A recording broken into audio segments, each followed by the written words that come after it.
మీకు నిప్పు ఉప్పు అన్నీ ఉందని చెప్పింది మీ దగ్గర ఉన్న సాయిరెడ్డి. ఎవరు మొన్న అడిగితే నేను అదే చెప్పాను. ఆయన బయటకు వెళ్ళాడు. బయటికి ఎందుకు వెళ్ళాడు అనేది ఆయన బయటికి వెళ్ళడానికి లోపల ఉన్నాయి తెలుసు కదా సార్. బయటికి వెళ్ళాడు. బయటికి వెళ్ళినప్పుడు హీ సాక్రిఫైస్ హీస్ 3 years ఎంతో term. That it self proves beyond doubt. Jaganmohan Reddy గారు ఇచ్చి సెకండ్ టర్మ్ ఎక్స్టెండ్ చేసి ఆయన వదిలేసుకున్నారని టు ఫేవర్ సంబడి.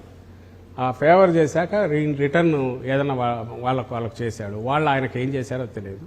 సహజంగా ఈ గూడు నుంచి పక్కకు పోయినాక మాట్లాడడం ద్వారా ఎవరిని సాటిస్ఫై చేయాల్సుకున్నాడు అది ఆయన చెప్పారు. ఇక్కడ అసలు ఉన్నప్పుడు మాట్లాడడానికి అవకాశం ఇవ్వలేదని కదా ఆయన అనేది. కోటరీ మీరు మిగతా వాళ్ళు ఆయన రానివ్వలేదని, ఆయన మాట సాగనివ్వలేదని, జగన్ పాడు చేశారని. కోటరీ అంతే ఉందా సార్? ఏమన్నా నేను ఫస్ట్ నుంచి చెప్తుంటా మీకు. గతంలో ఎలక్షన్లకు ముందు చెప్పినప్పుడు కూడా మీకు గుర్తు ఉంటుంది అనుకుంటా. ఈ పార్టీలో ఒక్కరే జగన్మోహన్ రెడ్డి గారు ఒక్కరి నాయకుడు. మళ్ళీ చెప్తున్నా, మా జగన్మోహన్ రెడ్డి గారు నాయకుడు. మిగిలిన పై నుంచి కింది వరకు అందరూ ఆయనకు సపోర్ట్గా ఉండే కార్యకర్తలము, సోల్జర్స్ లాగా పక్కన ఉంటాం. కొంతమంది పక్కన నడుస్తుంటారు, పక్కన నడుస్తుంటారు, అవసరాన్ని బట్టి సలహాలు ఇస్తుంటాం. డెమోక్రటిక్గా నడిచే ఓ పార్టీ. వాళ్ళది అట్లే అనుకోమని నాకు అభ్యంతరంలా. ఏ పార్టీ అయినా చంద్రబాబు చుట్టూ కోటరీ ఎవరు చెప్పండి? భార్య కొడుకు అంతేనా? కోడలు వాళ్ళేనా? లేక ఇంకెవరు?